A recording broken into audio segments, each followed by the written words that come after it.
अस्सलामुअलैकुम वरहमतुल्लाहि वबरकातुहू। Dear students, आज हमारा टॉपिक है law of conservation of linear momentum.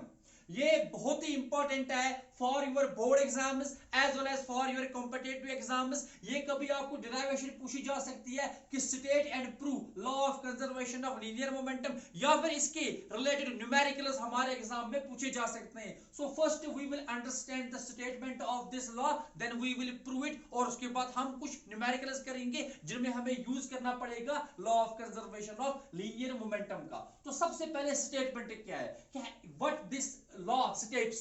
Okay, तो ये कहता है कि अगर हमारे पास एक आइसोलेटेड सिस्टम है, सो एक isolated system means where net external force is zero. एक ऐसा सिस्टम जहां पे एक्सटर्नल फोर्स जो होगा, net external force is zero, and that is called an isolated system. और उस सिस्टम का जो लीनियर मोमेंटम है, it will always remain constant, यानी कि जितना इसका इनिशियल मोमेंटम था उतना ही इसका फाइनल मोमेंटम हो जाएगा। ठीक है, तो ये क्या कहता है कि इट स्टेट्स दैट, ये इसकी स्टेटमेंट है, it states that that the total linear momentum, the total linear momentum the total linear momentum of an isolated system of an isolated system of an isolated system is always constant, is always constant. तो ये इसकी statement है। क्या है statement इसकी?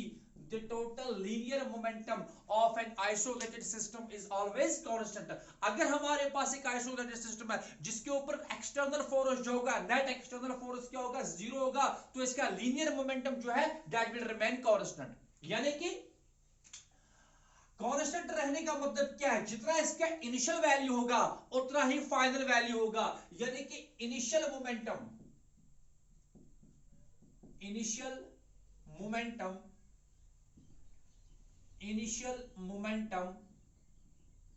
is always equal to final momentum. Initial momentum is always equal to final momentum. ये कब? लेकिन इसके लिए कंडीशन है कि if F net जो होगा, नेट एक्सटर्नल फोर्स जो होगा सिस्टम के ऊपर, इट इज जीरो।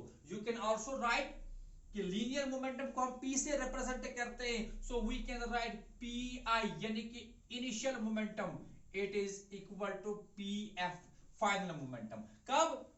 जब आपका F नेट जो होगा, if F net is equal to zero.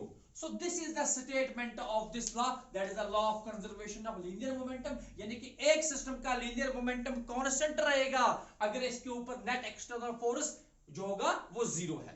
Okay, तो ये इसकी स्टेटमेंट है। अब हम इस लॉ को प्रूव करेंगे। आप वीडियो को पॉज करके पहले यहां तक लिखेंगे। Now we will prove this. State and prove law of conservation of linear momentum. अब हम इसका प्रूफ करेंगे। ओके, ठीक है। अच्छा, तो प्रूव करने के लिए हमें क्या, इसके एक दो मेथड है, तो हम ये वाला मेथड यूज करेंगे। For example, we have two bodies. यहां पे देखें आप, we have two body, diagram मैंने बना कर किया, आप इस डायग्राम को बनाएंगे। Okay, so we have two bodies of masses M1 and M2। ये हमारे पास दो बॉडीज है, A और B। इनके मासेस क्या है, M1 और M2, having initial velocities U1 and U2 respectively. दो बॉडीज हमारे पास हैं जिनके मासेस हैं M1 और M2। ये इनकी इनिशियल वेलोसिटीज जो है U1 and U2, they are moving along a same straight line. ठीक, अगर हम मानेंगे कि U1 is greater than U2, यानी कि पहली बॉडी की वेलोसिटी जो है it is greater than the velocity of the second body, U1 is greater than U2, तो इनके बीच की डिस्टेंस कम होती जाएगी। पहली बॉडी तेज आ रही है, दूसरी बॉडी धीरे धीरे जा रही है, तो एक टाइम आएगा they will collide, so collision will take place. क्या होगा, कोलिजन हो जाएगा। और इसके बाद सो आफ्टर कोलिजन क्या होगा, देयर वेलोसिटीज विल चेंज, तो इनकी वेलोसिटी चेंज हो जाएगी। For example their velocities after collision will be v1 and v2 respectively. आप ये डायग्राम बनाएंगे. So हम स्टार्ट कैसे करेंगे?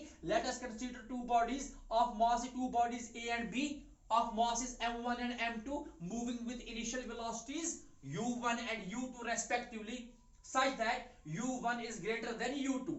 u1 is greater than u2, यानी कि initial velocity of body A is greater than the initial velocity of body B. After some time they will collide with each other. जब collision होगा, so they will exert forces on each other. After some time they will collide each other and they will exert forces on each other. जब भी दो bodies collide होते हैं तो ये एक दूसरे के ऊपर forces exert करेंगे. So let F21 is force on second body due to first body. F21 क्या है? ये बॉडी B के ऊपर फोर्स है. किसका? बॉडी A का. F21 is force on second body due to first body and F12 is force on first body due to second body. दो forces आ गए, ठीक है ना. सो जब फोर्सेस एक्सर्ट हो गए, जब इन दो बॉडीज के ऊपर फोर्सेस एक्सर्ट हो गए, so there is change in velocity. There is change in velocity. Let v1 and v2 be their velocities after the collision. Okay, अब ये जो दो फोर्सेस हैं, they are not the external forces, they are the forces, internal forces of the system, जो कि ये दो bodies एक दूसरे के ऊपर एक्सर्ट कर रही हैं. बाहर से कोई फोर्स एक्ट नहीं हो रहा है. ओके, अब देखना यहां पे हमें यही प्रूव करना है. अगर ये जो हमने सिचुएशन ली, इसने बताइए what is the initial momentum of the system. What is initial momentum of the system? तो initial momentum of the system is initial momentum of A plus initial momentum of B, यानी कि P initial जो है इस system का, जो P initial होगा, obviously it is equal to m1 u1 plus m2 u2. ये तो इस सिस्टम का इनिशियल मोमेंटम है ना. और फाइनल मोमेंटम क्या? देखिए इनिशियल फाइनल का मतलब क्या है? कोलिजन से पहले और कोलिजन के बाद. Okay, momentum before collision is m1 u1 plus m2 u2 and momentum after collision is, that is the p final. That is p final. वो किसके बराबर होगा? m1 v1 plus m2 v2, क्योंकि फाइनल वेलोसिटीज v1 और v2 हैं. Now what is the statement of this law? That if net external force is zero, तो यहां पे तो कोई भी बाहर से फोर्स एक्ट नहीं हो रही है ना, ठीक है ना. तो क्या आएगा? P initial is equal to P final. तो P initial is equal to P final का मतलब क्या है कि m1 u1 plus m2 u2 ये बराबर रहेगा m1 v1 plus m2 v2. So ये हमें प्रूव करना है कि that for this system m1 u1 plus m2 u2 is equal to m1 v1 plus m2 v2. ये हमें प्रूव करना है, ठीक है. अब हम स्टार्ट करते हैं. हम इसको कैसे प्रूव करेंगे? ठीक,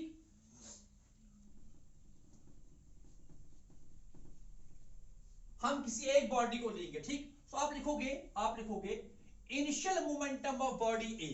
initial momentum of body A. देखना हम ऐसे स्टार्ट करेंगे. Initial momentum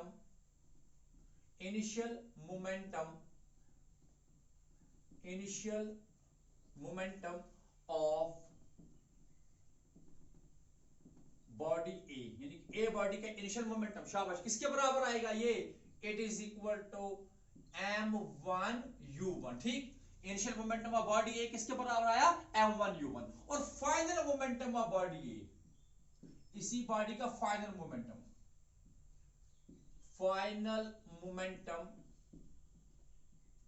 of body A, final momentum of body. शाबाश, किसके बराबर? It is equal to m1 v1. जरा देखना इनिशियल मोमेंटम क्या है? मोमेंटम क्या होता है? Product of mass and velocity. So it is m1 u1, ये इनिशियल आ गया. और फाइनल मोमेंटम क्या होगा? m1 v1. ओके, तो चेंज कितना हो गया? तो चेंज, ये तो इनिशियल वैल्यू है, ये वाला फाइनल वैल्यू है. चेंज का मतलब क्या होता है? Final value minus initial value. So we can write change in momentum,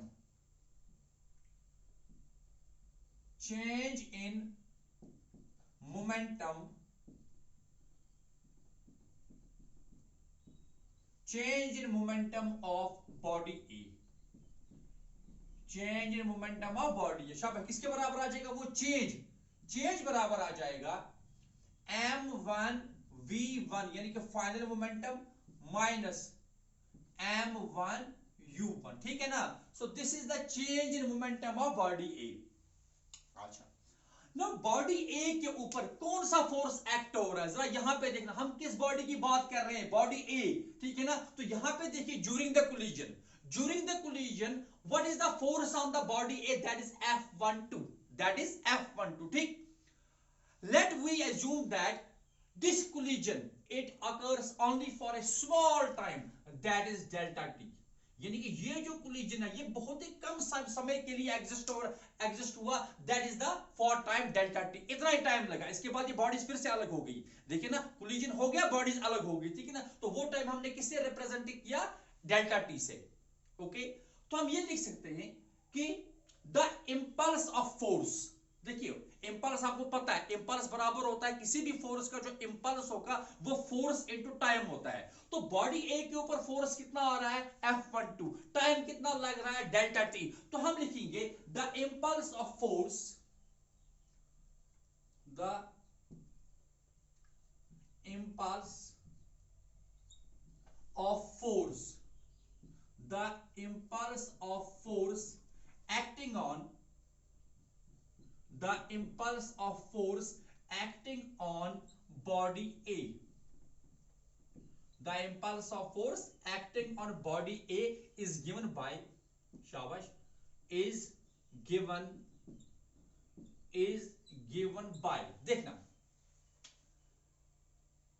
यानी कि वो बराबर होगा जो इंपल्स ऑफ फोर्स होगा, तो ये बराबर आ जाएगा, यहां हम ऐसा लिखेंगे इज इक्वल टू, वो ज्यादा बेहतर रहेगा, इज इक्वल टू, यानी किसके बराबर आ जाएगा वो, ये इट इज इक्वल टू, शाबाश, यहां पे क्या है फोर्स, इट इज F12 और साथ में टाइम कितना है, इट इज डेल्टा टी, और फोर्स तो वेक्टर है ना यहाँ पे, तो इसमें हम इसके ऊपर वेक्टर डालेंगे। जो इंपल्स ऑफ फोर्स है acting on body A, impulse of force acting on body A किसके बराबर आ गया, फोर्स का इंपल्स किसके बराबर होता है, शाबाश, किसके बराबर, फोर्स इनटू टाइम। तो यहां बॉडी ए के ऊपर फोर्स कितना लग रहा है, F12, और टाइम कितना है, delta t. So this impulse is equal to F12 delta t, this impulse is equal to F12 delta t. अब यहां पे देखिए ये जो टर्म हमें मिली यहां से यहां तक, it represents the change in momentum, ये किसके बराबर है, m1v1 माइनस m1u1, ये क्या रिप्रेजेंट करती है, change in momentum of body है। और ये जो प्रोडक्ट है F12 डेल्टा टी, ये क्या रिप्रेजेंट कर रहा है, इंपल्स, ये क्या रिप्रेजेंट कर रहा है, इंपल्स। तो हमें एक थ्योरम एक आती है which is called impulse momentum theorem, जिसको हम क्या कहते हैं, इंपल्स मोमेंटम थ्योरम, यानी कि किसी भी फोर्स का जो इंपल्स होता है that is equal to change in momentum, the impulse of a force acting on a body is equal to change in momentum of the body. So according to impulse momentum theorem, according to, आप लिखेंगे इसके बाद, according to impulse momentum theorem, according to impulse momentum theorem, so we can write, चलिए यहां तक लिखिए, पहले आप वीडियो को पॉज करके आप यहां तक लिखेंगे, ओके, आप वीडियो को पॉज कीजिए और यहां तक लिखिए पहले, ठीक। तो सबसे पहले हमने क्या कैलकुलेट किया, initial momentum of body A, फिर final momentum of body A, फिर change in momentum of body A, हो गया, ठीक। इसके बाद impulse of force acting on body A किसके बराबर आ गया, F12 डेल्टा टी, ठीक। अब हम इसके बाद लिखेंगे according to impulse momentum theorem, मैं यहां पे साफ करता हूं इसको, शाबाश। So according to impulse momentum theorem, according to impulse momentum theorem, according to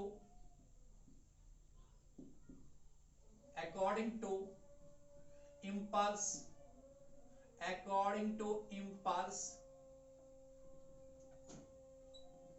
momentum theorem, according to impulse momentum theorem, शाबाश, according to impulse momentum theorem, तो क्या होता है, इंपल्स किसी भी फोर्स का किसके बराबर होता है, चेंज इन मोमेंटम, यानी कि impulse is equal to change in momentum. तो यहां पे इंपल्स किसके बराबर था, F12 delta t, F12 delta t, it is equal to change in momentum. किस बॉडी का change in momentum, first body, that is m1v1 minus m1u1। Okay, तो यहां से आप लिखा, we can write like this कि F12 जो हमें मिला, it is equal to m1v1 minus m1u1 और डिवाइड आ गया डेल्टा टी, डिवाइड क्या आ गया, डेल्टा टी। इस इक्वेशन को हम मानेंगे इक्वेशन नंबर 1, ठीक है। तो ये हमने जो अभी तक लिखा, ये सब कुछ इक्वेशंस लिखी, ये किस बॉडी के लिए थी, फॉर बॉडी फॉर 1, यानी कि फर्स्ट बॉडी के लिए। F12 यानी कि force acting on the first body, it is equal to m1v1 minus m1u1, यानी कि change in momentum of the first body and divided by time, जितने टाइम के लिए कोलिजन एक्ट हुआ। अब हम लिखेंगे similarly for body, similarly for second body. इसके बाद आप क्या लिखेंगे, इसके बाद आप लिखेंगे सिमिलरली फॉर सेकंड बॉडी। आप उसके लिए इतनी लंबी दास्तान नहीं लिखने, similarly, so we can write similarly for second body, और second body के ऊपर फोर्स किसके बराबर है, it is F21, so we will write F21, it is equal to, अब उसके लिए क्या आएगा, वो तो सेकंड बॉडी है, तो उसके लिए हम लिखेंगे it is M2V2, शाबाश, माइनस M2U2, ठीक है ना, और डिवाइड आ गया, डिवाइड आ गया डेल्टा टी, क्योंकि टाइम तो उसके लिए भी सेम है। So this is equation number 2, this is equation number 2। तो हमें मिला force acting on first body due to second body is m1v1 minus m1u1 divided by delta t, and force acting on second body due to first body it is m2v2 minus m2u2 divided by delta t. ये तो हमें दो forces मिल गए ना, ठीक। अब हम use करेंगे Newton's third law of motion. Now we will use, ये क्या, ये इक्वेशंस क्या रिप्रेजेंट करते हैं, ये तो रिप्रेजेंट करती है Newton second law of motion को, कि फोर्स बराबर होता है rate of change of momentum, change in momentum by time. Now using third law of motion, that is we know that कि F12 जो होता है ये बराबर होता है माइनस टाइम्स F21।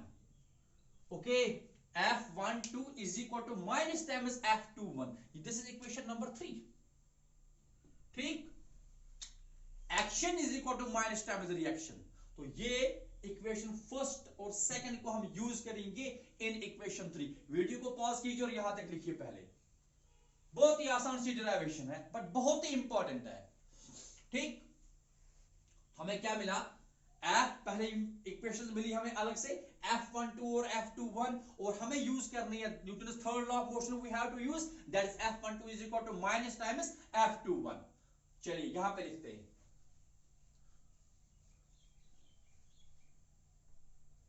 ठीक, वेरी गुड। तो हम लिखेंगे, हमें यहां पे क्या, F12, now what is the value of F12, it is m1v1 minus m1u1 whole divided by, ये डेल्टा टी है। Now it is equal to minus time, तो माइनस को हम यहां पे रखेंगे और इधर ब्रैकेट स्टार्ट करेंगे, और F21 का value that is m2v2 minus m2u2, शाबाश, m2u2, और डिवाइड होगा किससे, डेल्टा टी से, यहां पे भी, ठीक। तो आप सिंपली आप इसको थोड़ा सा सॉल्व करेंगे और हमें अपना रिजल्ट मिल जाएगा। ओके, चलिए जी, तो यहां से दोनों साइड से जो डिनोमिनेटर में डेल्टा टी है, तो हम इसको कैंसिल कर सकते हैं। So we can write m1v1 minus m1u1, it is equal to, अब यहां माइनस है बाहर, तो माइनस से मल्टीप्लाई कर दीजिए, सो it is minus times m2v2, और माइनस माइनस प्लस हो गया m2u2। ओके, अब हम जो इनिशियल वेलोसिटीज वाले हैं वो एक साइड शिफ्ट करेंगे। तो यहां पे देखिए पहले हम लिखते हैं m1v1 m1v1, ये तो ऑलरेडी पॉजिटिव है ही। इस m2v2 को यहां शिफ्ट करेंगे लेफ्ट हैंड साइड पे, तो यहां पे ये नेगेटिव इधर आके पॉजिटिव हो जाएगा। So it is plus m2v2, it is equal to यहां पे ये नेगेटिव है m1u1, यहां आके पॉजिटिव हो गया। सो इट इज m1u1 और यहां पे ऑलरेडी पॉजिटिव है m2u2। सो ये वो इक्वेशन है जो कि हमें प्रूव करनी थी। आप देखिए दिस इज द इक्वेशन, ये और ये क्या रिप्रेजेंट करती है, ये है फाइनल मोमेंटम सिस्टम का, यानी कि P फाइनल है ना, P final, and it is equal to, ये तो पूरे सिस्टम का इनिशियल मोमेंटम है ना, so it is P initial. So this represents, this is the law of conservation of linear momentum, that is the final momentum of the system is always equal to initial momentum. So I hope आपने ये जो derivation है, ये जो proof है, बहुत अच्छी तरीके से समझा होगा, ठीक है। Now we will discuss some numericals where we have to use this law of conservation of linear momentum, यानी कि applications of linear conservation of linear momentum या law of conservation of linear momentum. आप पहले इसको note करेंगे, ठीक, okay, चलिए ठीक है। अच्छा, तो जो law of conservation of linear momentum है, ये तो हर जगह एप्लीकेबल है, हर सिचुएशन में ये एप्लीकेबल है। सो हम इसके एक दो एप्लीकेशंस ले रहे हैं आज।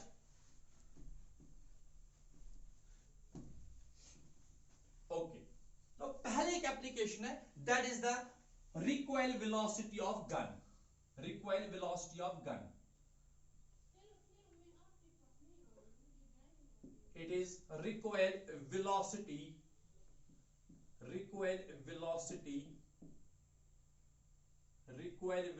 Of gun, okay, recoil velocity of gun. अब देखिए होता क्या है, मान लो ये हमारे पास एक गन है,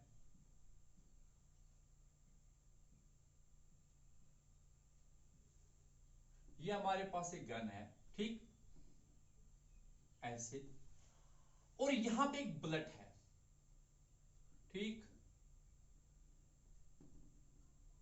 so this is gun and ये होगी बुलेट, यानी कि बंदूक और गोली, ठीक है, ये बुलेट है। अब गन का अपना कुछ मास होगा, फॉर एग्जांपल, पहले मैं समझाता हूं what is the recoiling. No both this gun as well as, sorry this bullet here, both this gun and bullet जो है ये बनाते हैं एक system, they form a system, ठीक है ना, gun and bullet. No initially क्या है, गन और एज वेल एज बुलेट, ये तो रेस्ट पे है। अब अगर हम ट्रिगर दबाएंगे तो बुलेट जो है ये तो आगे जाएगी, Now to conserve the momentum, क्योंकि मोमेंटम को कंजर्व रखना है, ये तो सिस्टम है ना, इसके ऊपर बाहर से कोई फोर्स तो नहीं लग रहा है ना, तो law of conservation of linear momentum यहां पे भी अप्लाई हो जाएगा, ठीक। तो क्या हो जाएगा, टू कंजर्व द मोमेंटम, ये जो गन है it will move backwards, it will move, वो बुलेट अगर आगे जा रही है तो गन कहां मूव करेगी, backwards, and that is called recoiling of gun, that is called recoiling of gun, ठीक है ना। तो वही हमें देखना है, अगर हमें मास ऑफ गन दे के है, मास ऑफ बुलेट दे के है और वेलोसिटी ऑफ बुलेट दे के है, then we have to calculate the recoil velocity of the gun, and then we can calculate from this law of conservation of linear momentum, ठीक, सिंपल। देखिए क्या होगा, नाउ अगर हम मानेंगे कि मास ऑफ गन जो है it is capital M, mass of bullet is represented by small m, and velocity of bullet, जो बुलेट आगे जाएगी with velocity small v, और हम मानेंगे कि जो recoil velocity है गन की it is capital V. How we can calculate this capital V, ठीक। तो हम लिखेंगे since both gun as well as this bullet they are initially at rest, ये क्या है, रेस्ट पे। जब कोई चीज रेस्ट पे होती है उसकी वेलोसिटी क्या हो गई, जीरो। अगर वेलोसिटी जीरो हो गई तो इनिशियल मोमेंटम क्या होगा, जीरो। तो initial momentum of this system जो हो जाएगा, इस सिस्टम का जो इनिशियल मोमेंटम हो जाएगा यानी कि P it is equal to zero, P क्या हो जाएगा, जीरो। अच्छा, फाइनल मोमेंटम ये लीजिए, पी फाइनल, तो पी फाइनल किसके बराबर हो जाएगा, obviously it is momentum of gun plus momentum of bullet, यानी कि वो बराबर हो जाएगा capital M into capital V, ये तो मोमेंटम ऑफ गन हो गया ना, mass into velocity, plus small m into small v, ये हो गया फाइनल मोमेंटम। ना according to law of conservation of momentum हमें क्या हो जाएगा, P final is equal to P initial, P final it is equal to P initial. अच्छा, इसका मतलब क्या हुआ, mv plus small m small v it is equal to 0। तो यहां से आपको v का जो वैल्यू मिलेगा, so you can write capital M capital V it is equal to minus times small m into small v, यानी कि capital V का हमें जो वैल्यू मिलता है it is minus times mass of bullet यानी कि small m divided by capital M, it is the mass of the gun into the velocity of the bullet. So this equation gives us recoil velocity of gun. Now why negative sign here? Negative sign का मतलब क्या है कि gun जो है it moves in opposite direction to the direction of the this bullet. जिस direction में bullet move करेगी उसके अपोजिट डायरेक्शन में गन जो है ये मूव करेगी, that is what is called recoiling. आप इसको नोट करेंगे, हम एक न्यूमेरिकल एक लेंगे, we will take a numerical here so that आपको अंडरस्टैंड होगा। ओके,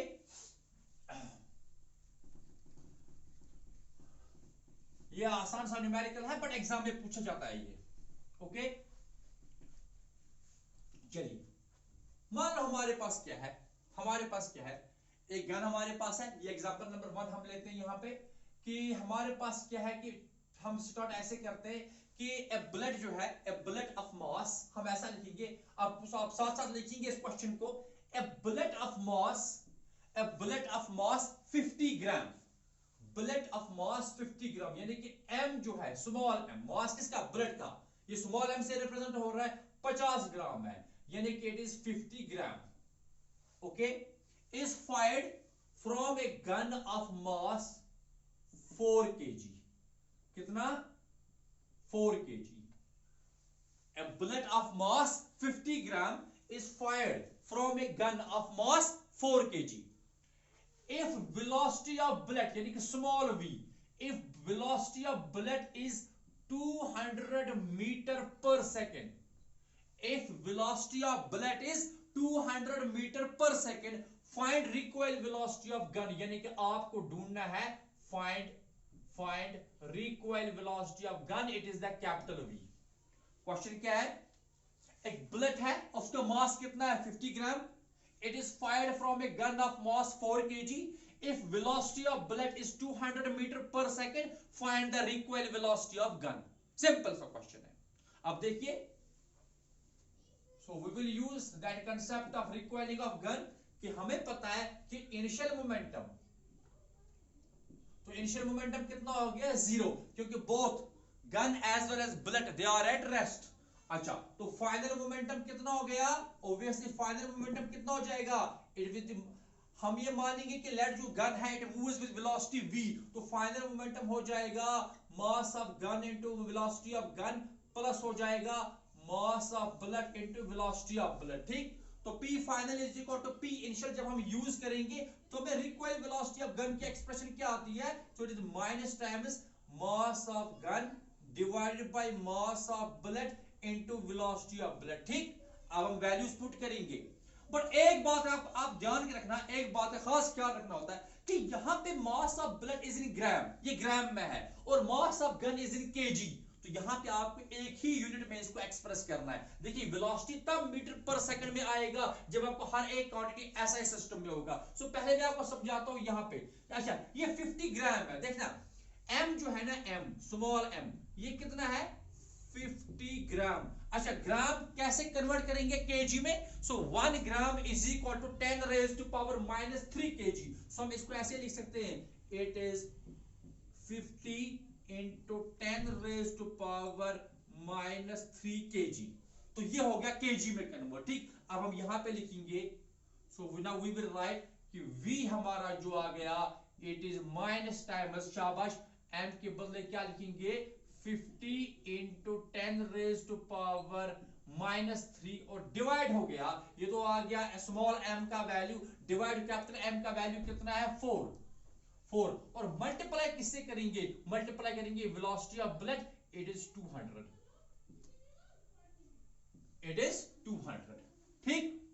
आप इसको सॉल्व करते हैं, शाबाश। तो हमें कितना आ गया, देखिए यहां पे v इज इक्वल टू अगर हम यहां पे करेंगे 4 1 4 और 4 इंटू 50 हो गया 200, ठीक।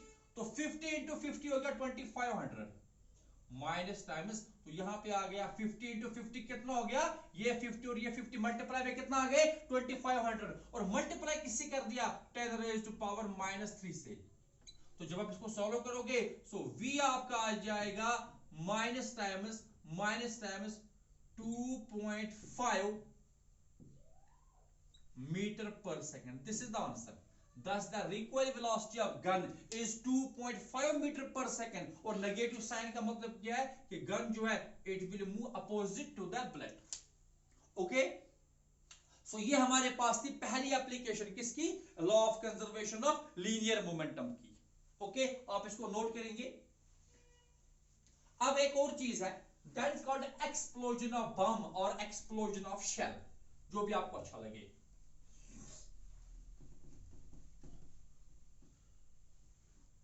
ठीक, सेकंड जो है, हमें सेकंड एप्लीकेशन जो है इसकी, दैट इज एक्सप्लोजन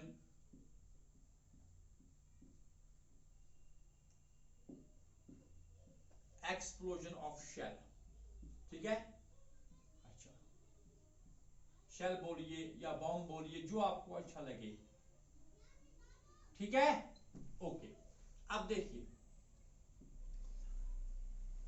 अब हम न्यूमेरिकल एक लेते हैं तो आपको कंसेप्ट क्लियर हो जाएगा। देखिए क्या होता है, फॉर एग्जांपल हमारे पास कोई शेल एक है, like this we have a shell, ये एक शेल है, ये 5 kg का है। क्या है, ये 5 kg का है और ये रेस्ट पे है। ये हमारे पास एक शेल है या एक बम एक है, ये 5 kg का है। ये क्या है, it is initially at rest. तो ये सडनली एक्सप्लोड हो गया, ये फट गया इनटू 2 पार्ट्स। ये एक्सप्लोड हो गया 2 पार्ट्स में। कितने पार्ट्स में, ये एक्सप्लोड हो गया 2 पार्ट्स में। Of mass is 2 kg and 3 kg। Of mass is 2 kg and 3 kg। ना अगर हमारे पास 3 kg मास है, ये मूव कर रहा है with velocity 20 metre per second. जो हमारे पास 3 kg मास है, ये मूव कर रहा है with velocity 20 metre per second. Find the velocity of the 2 kg mass. Okay, ये हमारे पास क्वेश्चन है। तो आप डायग्राम को बनाइए और क्वेश्चन लिखिए। अब क्वेश्चन लिखिए कि a shell of mass 5 kg, a shell of mass 5 kg is initially at rest, is initially at rest. It explodes into 2 parts. It explodes into 2 parts of masses 2 kg and 3 kg. If velocity of 3 kg mass is 20 meter per second, find the velocity of 2 kg mass. Find the velocity of 2 kg mass. तो ये simple सा question है, ये हमें calculate करना है। तो हम एज्यूम करते हैं कि ये 2 kg मास जो है इसकी वेलोसिटी v है। let the velocity of 2 kg mass is v। Okay, तब हम क्या लिखेंगे, अच्छा अब बोला गया कि ये ऐसे स्प्लिट हो गया ना 2 पार्ट्स में। सो this is the situation before explosion and this is situation after explosion. तो इनिशियल मोमेंटम क्या आएगा, सिर्फ क्वेश्चन में मेंशन करके है कि इनिशियली जो है ये शेल जो है ये रेस्ट पे है, तो इनिशियल मोमेंटम क्या आ जाएगा 0। तो आप लिखोगे पहले सॉल्यूशन में आप लिखोगे कि P इनिशियल जो है P इनिशियल इज 0, क्योंकि क्वेश्चन में मेंशन करके है कि ये इनिशियली रेस्ट पे है। अच्छा, P इनिशियल क्या आ गया 0। चलिए P फाइनल की बात करते हैं। तो P फाइनल किसके बराबर आएगा, ऑब्वियसली फाइनल मोमेंटम जो है ये बराबर आ जाएगा momentum of 3 kg mass and momentum of 2 kg मास। तो वो आएगा, इसकी वेलोसिटी कितनी है, मोमेंटम किसके बराबर, मास इनटू वेलोसिटी। तो इसका मास कितना है 3, वेलोसिटी कितनी है 20, तो ये आएगा 3 × 20, शाबाश, 3 × 20 प्लस इसका मोमेंटम किसके बराबर आएगा, mass into velocity, that is 2v। ठीक, चलिए सॉल्व करते हैं। अब law of conservation of momentum क्या कहेगा कि फाइनल मोमेंटम जो है it is equal to initial momentum. तो फाइनल मोमेंटम अप्लाई कीजिए, शाबाश, तो आएगा 2v। तो P F is equal to P I, इसका मतलब क्या हो गया, शाबाश, it is equal to two v plus 60 is equal to 0, है ना। 0 क्यों, क्योंकि इनिशियल मोमेंटम 0 है, तो यहां से आप लिख सकते हो two v is equal to minus 60, इसका मतलब है v का जो वैल्यू आ गया, शाबाश, v is equal to minus 30 metre per second. So this is the answer, v is equal to 30 metre per second उसका मैग्नीट्यूड है। अब नेगेटिव साइन का मतलब क्या है कि ये मूव करेगी अपोजिट, इसके अपोजिट, इस डायरेक्शन में, तभी तो मोमेंटम कंजर्व होगा। ओके, एग्जैक्टली उसके अपोजिट अगर ये दो हैं। आप इसको नोट करेंगे। एक और एग्जांपल लेते हैं, we will take one more example.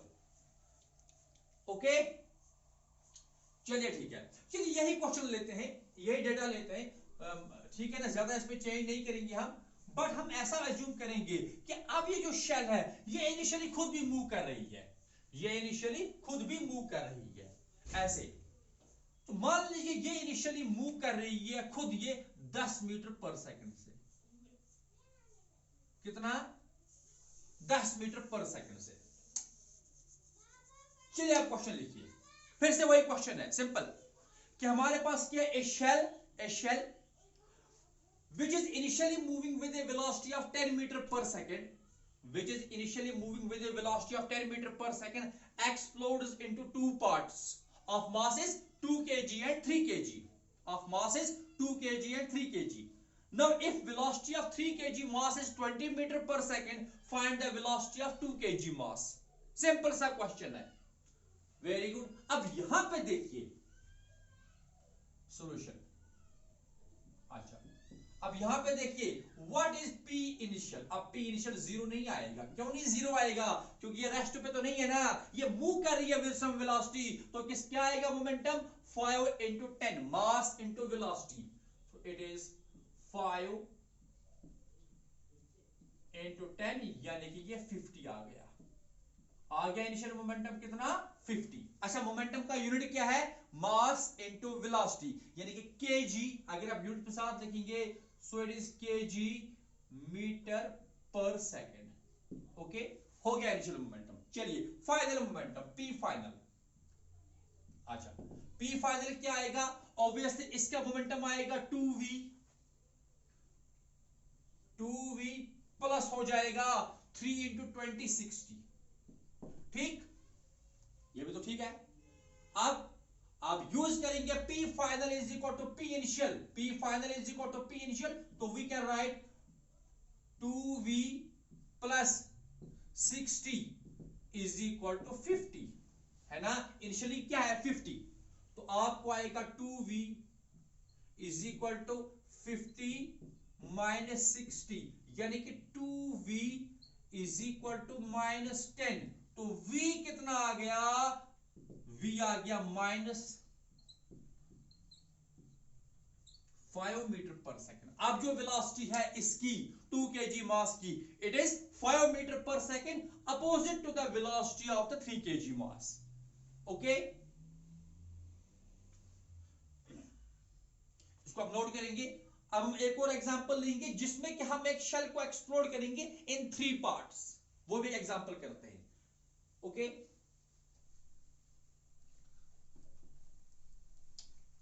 चलिए ठीक है, एक और एग्जांपल लेते हैं।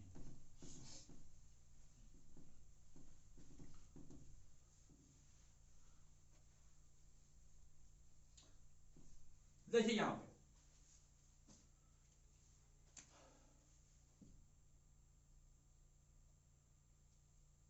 मान लो ये एक शेल है ऐसे।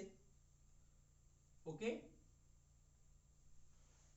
ये एक्सप्लोड हो जाता है 3 इक्वल पार्ट्स में। क्या हो जाता है, ये एक्सप्लोड हो जाता है 3 इक्वल पार्ट्स में, कुछ ऐसे ऐसे, ये भी m, ये भी m और ये भी m। ये इनिशियली रेस्ट पे है, ये क्या है, ये इनिशियली रेस्ट पे है और ये एक्सप्लोड हो गया 3 इक्वल पार्ट्स में, m m m। ये वाला पार्ट जो है, ये मूव कर रहा है अलोंग नेगेटिव x डायरेक्शन, ये इस तरह मूव कर रहा है with a velocity of 6 metre per second इस डायरेक्शन में। ये वाला पॉड जो है ये मूव कर रहा है नीचे की तरफ with a velocity of 8 metre per second. ठीक, आपको बताना है फाइंड द वेलोसिटी। इस थर्ड पार्ट की आपको वेलोसिटी कैलकुलेट करनी है। ये किस डायरेक्शन में मूव कर रहा है? नेगेटिव एक्स डायरेक्शन में। ये किस डायरेक्शन में मूव कर रहा है? ये मूव कर रहा है नेगेटिव वाई डायरेक्शन में। आपको बतानी है तीसरे पार्ट की क्या वेलोसिटी होगी। ये भी बतानी है कि मैग्नीट्यूड में वो कितना होगा और वो किस डायरेक्शन में मूव करेगा। In fact this question was asked in NEET. Okay, तो इसलिए इसका हमें मैग्नीट्यूड भी कैलकुलेट करना है और इसकी डायरेक्शन भी हमें कैलकुलेट करनी है। आप ये डायग्राम बनाएंगे और क्वेश्चन लिखेंगे आप, और क्वेश्चन लिखेंगे ए बम या a shell explodes into 3 equal parts। explodes into, ये बम है इनिशियली रेस्ट पे है, a bomb initially at rest explodes into 3 equal parts। उसके बाद लिखेंगे आप two parts move with velocities 6 meter per second and 8 meter per second along negative x direction and negative y direction। दो parts हैं वो move कर रहे हैं कहां की तरफ? नेगेटिव x की तरफ और नेगेटिव y की तरफ, है ना। ये डायरेक्शन कौन सी होगी? Negative x। ये कौन सी होगी? Negative y। उसके बाद बताना है आपको find the velocity of the third part. तीसरा जो पार्ट है उसकी आपको वेलोसिटी कैलकुलेट करनी है। तो ये जो क्वेश्चन है ये पूछा गया था नीट एग्जाम में। वहां पे 4 ऑप्शन थे, मैग्नीट्यूड के साथ साथ डायरेक्शन भी थी। ठीक, अब देखिए, तो ऐसे क्वेश्चन के लिए क्या करेंगे हम? अब यहां पे दो एक्सिस आ गई। ये एक्सिस कौन सी है? x। ये कौन सी है? y। So we will take conservation of momentum along x direction as well as along y direction. इससे पहले वाले जो दो केसेस हमने डिस्कस किए तो अलोंग x डायरेक्शन ही थे, लाइक दिस। तो यहां पे हमें क्या करना है? We have to take conservation of momentum along x direction as well as along y direction. तो सबसे पहले देखिए ये क्वेश्चन में मेंशन करके है कि ये इनिशियली रेस्ट पे है। जो बम है आपका ये इनिशियली क्या है? या शेल है, ये इनिशियली क्या है? रेस्ट पे। तो इसका मतलब है सबसे पहले आप लिखोगे कि p इनिशियल जो है वो 0 है। p इनिशियल क्या है? वो 0 है। ये इनिशियल कंडीशन है। अब फाइनली हम देखेंगे, क्या देखेंगे? फाइनली, अच्छा फाइनली क्या सिचुएशन हो जाएगी? अब फाइनली हमें मोमेंटम को कंजर्व करना है along x direction as well as along y direction. हम ये मानेंगे, देखना, हम ये मानेंगे कि ये जो थर्ड पार्ट है इसकी जो वेलोसिटी आएगी along x direction, it is vx, और इसकी जो वेलोसिटी आएगी along y direction it is vy। समझ आ रहा है आपको कि नहीं? क्योंकि हमें इसकी वेलोसिटीज को दोनों डायरेक्शन में रिप्रेजेंट करना है, ठीक है ना, vx में भी और vy में भी। तो हम ये मानेंगे ये जो हमारा थर्ड पार्ट है इसकी जो वेलोसिटी है along x direction it is vx and along y direction it is vy। यानी कि इधर जो इसकी नेट वेलोसिटी होगी वो vx होगी और ऊपर की तरफ जो इसकी वेलोसिटी होगी वो vy होगी। नेट वेलोसिटी इनका रिजल्टेंट होगा। ठीक, तो हम लिखेंगे along x direction, along x direction. अच्छा, along x direction, x direction में इसका मोमेंटम क्या होगा? इस वाले पार्ट का मोमेंटम क्या होगा? Mass into its velocity. So it is m और साथ में vx प्लस x डायरेक्शन में इसकी वेलोसिटी क्या होगी? इस वाले की वेलोसिटी। शाबाश, अब यह आएगी मास तो m है और इसकी वेलोसिटी क्या है? It is along negative x direction, so it is -6। तो हम ऐसा भी लिख सकते हैं सिंपली कि ये जो आ गया हम आसानी ऐसा करेंगे, हम सिंपली ऐसा लिखेंगे कि इट इज m vx और यहां पे लिखेंगे -6m। माइनस क्या लिखेंगे? 6m। अच्छा 6m क्यों लिखा? Product of mass and velocity. Minus क्यों लिखा? क्योंकि ये नेगेटिव x डायरेक्शन में है। चलिए, अच्छा अब हमें ये पता है कि final momentum is equal to initial momentum. तो इनिशियल मोमेंटम क्या है? वो तो 0 है ना। तो हम ऐसा लिखेंगे p along x direction is equal to p initial along x direction, इसका मतलब हो गया mvx minus 6m is equal to 0। तो आपको मिल गया, आपको आ गया mvx is equal to 6m। तो यहां से m और m कैंसिल, तो vx किसके बराबर आ गया, 6 के बराबर। यानी कि इसकी जो वेलोसिटी है along x डायरेक्शन जो कंपोनेंट है, it is 6 metre per second, it is 6 metre per second. So this was along x direction. इसी तरह से हम क्या लिखेंगे, so we will take conservation of momentum along y direction. तो हम लिखेंगे, आप इसको नोट करेंगे पहले, तो इसके बाद हम लिखेंगे along y डायरेक्शन। क्या लिखेंगे, along x डायरेक्शन में कितना आ गया, वेलोसिटी का कंपोनेंट 6 मीटर पर सेकंड। तो फाइनली हम क्या लिखेंगे, along y direction, along y direction, शाबाश, along y डायरेक्शन। अच्छा, तो y डायरेक्शन में क्या आएगा, वेरी गुड, y डायरेक्शन में क्या है, वो तो अपवर्ड्स है ना, पॉजिटिव y है, तो आ गया mvy और माइनस से तो डाउनवर्ड्स है, आएगा 8m इज इक्वल टू 0। तो यहां से अगर आप देखोगे आपको vy का जो वैल्यू आएगा, it is 8 metre per second. vy का वैल्यू कितना आ गया, 8 मीटर पर सेकंड। तो यहां से जो वैल्यू आता है, it is 8 metre per second. हो गया ठीक, vx और vy की वैल्यूज आपको मिल गई। अब आपको नेट बताना है, रिजल्टेंट, क्योंकि ये तो अलोंग x डायरेक्शन है, ये अलोंग y डायरेक्शन है, तो रिजल्टेंट क्या होगा, ऑब्वियसली जो इनका रिजल्टेंट होगा वो हम कैलकुलेट कर सकते हैं by parallelogram law of vector addition. ठीक, तो ऐसे होगा, पहले हम पैरेललोग्राम को कंप्लीट करेंगे लाइक दिस। अब ये तो 90 डिग्री है, एक दूसरे की इनको जो एंगल है वो 90 डिग्री है, तो आपका रिजल्टेंट ऐसे आ जाएगा like this. So this is v, ये इसका पूरा v है, velocity of the third part, ये v है। और v के लिए क्या होगा, क्योंकि यहाँ पे थीटा जो है vx और vy में वो तो 90 डिग्री बन गया, हम रिजल्टेंट की फॉर्मूला यूज करेंगे under root of a square plus b square plus 2ab cos theta, या थीटा के बदले 90 है, cos 90 0 हो गया, तो हम लिखेंगे v नेट। अब हम लिखेंगे v नेट, देखना, तो v नेट जो है, v it is under root of, simply मैं लिखता हूं vx square plus vy square. क्यों मैंने रिमेनिंग पार्ट क्यों नहीं लिखा, क्योंकि उसमें cos 90 आएगा और वो 0 हो जाता है, तो ये बराबर हो जाता है अंडर रूट ऑफ, शाबाश, 6 स्क्वायर प्लस 8 स्क्वायर। अच्छा, 6 स्क्वायर कितना आ गया, 36, 8 स्क्वायर कितना आ गया, 64, so it is under root of 100। तो अंडर रूट ऑफ 100 कितना होता है, 10। तो हम ये लिख सकते हैं v जो आ गया, जो वेलोसिटी ऑफ थर्ड पार्ट आ गई, it is 10 metre per second. तो ये जो वेलोसिटी आपको मिल गई, it is 10 metre per second.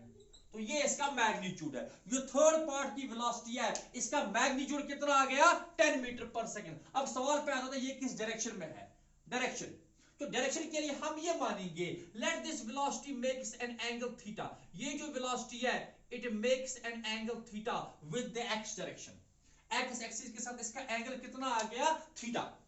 तो फ्रॉम दिस ट्रायंगल हमें पता है यहां पे जो tan थीटा बनेगा, tan किसके बराबर, परपेंडिकुलर बाय बेस, तो tan थीटा, तो यहां से हमें मिलेगा tan theta it is equal to, देखना tan थीटा यहां से आएगा, simply tan theta will be vy divided by vx, है ना, ये थीटा है, tan थीटा हो गया परपेंडिकुलर, ऊपर के लिए क्या आ गया vy, इस डायरेक्शन में क्या आ गया vx, सो tan theta is equal to vy by vx, यानी कि tan theta is equal to vy कितना आ गया आपका 8 और vx कितना है 6, सो 8 बाय 6 कितना होता है 4 बाय 3। तो थीटा कितना मिल गया, थीटा आ गया tan इनवर्स 4 by 3, और tan इनवर्स 4 by 3 होता है 53 डिग्री, यानी कि ये जो चला, ये चला at an angle of 53 degree, यानी कि ये velocity 10 metre per second at an angle of 53 degree. तो ये कंप्लीट क्वेश्चन था। वहां पे 4 ऑप्शन थे, ठीक है ना, 10 metre per second 37, 20 metre per second 53। तो एक सही ऑप्शन जो है it is 10 metre per second at an angle of 53 degree with the x direction. Okay, so now we will take एक और क्वेश्चन, लास्ट पे एक क्वेश्चन एक और करेंगे और उसी के साथ आज का जो चैप्टर है ये हम क्लोज करेंगे, ठीक।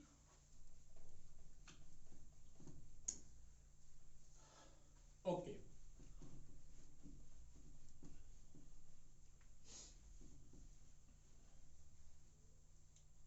ठीक।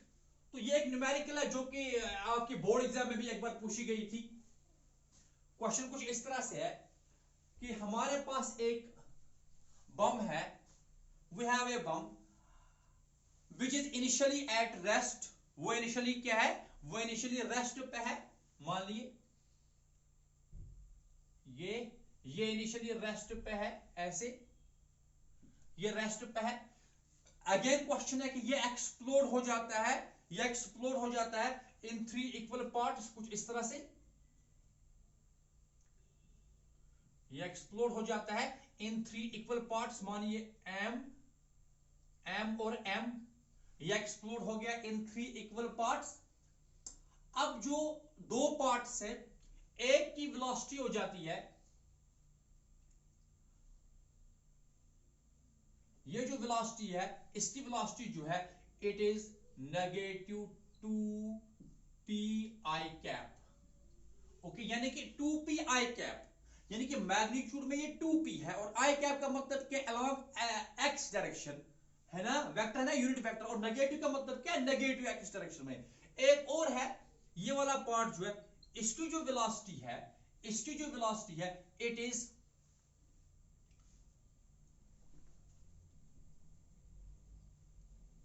इसकी जो वेलोसिटी है ऐसे ऐसे, इसकी जो वेलोसिटी है ये वाला पार्ट जो है, इसकी जो वेलोसिटी है it is pj cap, it is pj cap, यानी कि इसका जो मैग्नीट्यूड है वो p है और यूनिट वेक्टर कौन सा है, j कैप। तो इसका मतलब है it will move towards positive y direction. ये i नेगेटिव i का मतलब क्या, नेगेटिव x डायरेक्शन में। तो क्वेश्चन पूछा गया find the velocity of third part. Question पूछा गया find the velocity of third part. Okay, find the velocity of, आपको तीसरे पार्ट की वेलोसिटी बतानी है। आपको क्या बताना है, you have to calculate the velocity of the third part. ये क्वेश्चन है। तो क्या करेंगे, सबसे पहले हम इन दो का रिजल्टेंट कैलकुलेट करेंगे। इन दो का इनिशियली क्या है, रेस्ट पे। तो हम लिखेंगे सॉल्यूशन में हम लिखेंगे कि P इनिशियल जो है, P initial is 0, P initial is 0। Okay, अब यहां पे हमें दिया गया हमें कि P1 जो वेक्टर है आपका, यानी कि पहले जो पार्ट है इसका जो मोमेंटम है it is equal to -2p i cap, और P2 वेक्टर जो दिया गया इट इज pj कैप, है ना, pj कैप वो वाला। अब ये तो एक दूसरे के परपेंडिकुलर है क्योंकि this is moving towards negative x direction, ये मूव कर रहा है टुवर्ड्स पॉजिटिव y डायरेक्शन, तो ये परपेंडिकुलर है। तो आपको इन रिजल्टेंट जो आएगा, इनका रिजल्टेंट जो आएगा, यानी कि resultant of P1 and P2 देखना,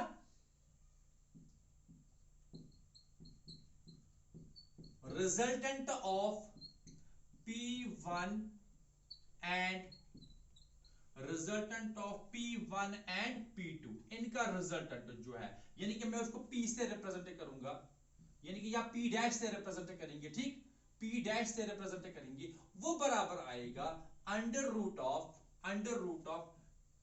P1 square plus P2 square, ठीक है ना, under root of P1 square plus P2 square. तो ये आएगा अंडर रूट ऑफ, चलिए P1 को अपने वैल्यू दीजिए, इट इज -2p, मैग्नीट्यूड है ना खाली इसका, आई मत लेना, हमें खाली मैग्नीट्यूड लेना है, और प्लस आ गया इसका मैग्नीट्यूड हो गया p, तो इसका स्क्वायर और यहां भी स्क्वायर आएगा, so it is equal to under root 5p।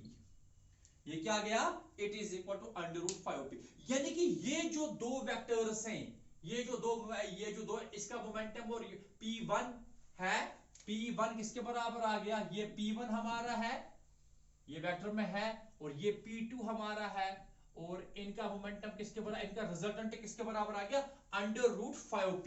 ये इन दो का रिजल्टेंट है, √5p। यहां तक आप नोट करेंगे, पहले यहां तक आप नोट करेंगे। अब हम लिखेंगे let the momentum of third part, हम ये मानेंगे जो तीसरा पार्ट है इसका मोमेंटम हम P3 से रिप्रेजेंट करेंगे, किससे रिप्रेजेंट करेंगे, P3 से। Let the momentum of third part is P3, momentum of third part क्या है, वो P3 है। तो हमें फाइनल मोमेंटम क्या मिल गया, देखिए इनिशियल मोमेंटम क्या है, 0, तो फाइनल मोमेंटम क्या आएगा, पूरे सिस्टम का फाइनल मोमेंटम वो आएगा momentum of third part that is P3 and resultant of P1 and P2, क्योंकि तो एक्सप्लोजन के बाद की वाली सिचुएशन है ना, पहले क्या है 0, तो जब ये एक्सप्लोड हो गए तो तीन पार्ट्स में एक्सप्लोड हो गया, इसका मोमेंटम है -2pi कैप, इसका pj कैप, तो रिजल्टेंट क्या मिल गया इन दो का, √5p। हमें मैग्नीट्यूड बताना है, तो ठीक है ना, तो तीसरे पार्ट का मोमेंटम हम रिप्रेजेंट कर रहे हैं P3 से, तो what will be P final, इस सिस्टम का फाइनल मोमेंटम क्या होगा then, okay. So what is P final, तो P फाइनल होगा, तो P फाइनल जो आएगा इस सिस्टम का P फाइनल जो होगा, so obviously it is P3 यानी कि थर्ड पार्ट का मोमेंटम, और प्लस आएगा इन दो का रिजल्टेंट, ये जो यहां पे था -2pi कैप, जो P1 था वो, और यहां पे P2 है, इनका रिजल्टेंट हमें क्या आया, √5p। Now according to law of conservation of linear momentum, ये जो फाइनल मोमेंटम है it is equal to initial momentum, तो हम लिखेंगे P3 plus √5p it is equal to 0, initially तो 0 है, तो यहां से आपको P3 जो मिल गया, P3 it is minus times √5p, तो मैग्नीट्यूड इसका क्या आ गया, इसका मैग्नीट्यूड सिंपली आ गया √5p, यानी कि मैग्नीट्यूड इसका भी उतना ही है जितना इन दो के रिजल्टेंट का मैग्नीट्यूड है, but it will move opposite to that. अगर वो इस डायरेक्शन में मूव कर रहा है लाइक दिस, तो ये P3 जो है ये इसके अपोजिट मूव करेगा यहां से। सो इस तरह से हमने क्या कैलकुलेट किया, the momentum of the third part that is P3, okay. So आज हमने क्या डिस्कस किया, पहले हमने डिस्कस किया कि state and prove law of conservation of linear momentum, then we have discussed some important applications of this law, that is the required velocity of gun, explosion of bomb, okay. तो I hope आपने आज के topic को understand किया होगा। Thank you very much.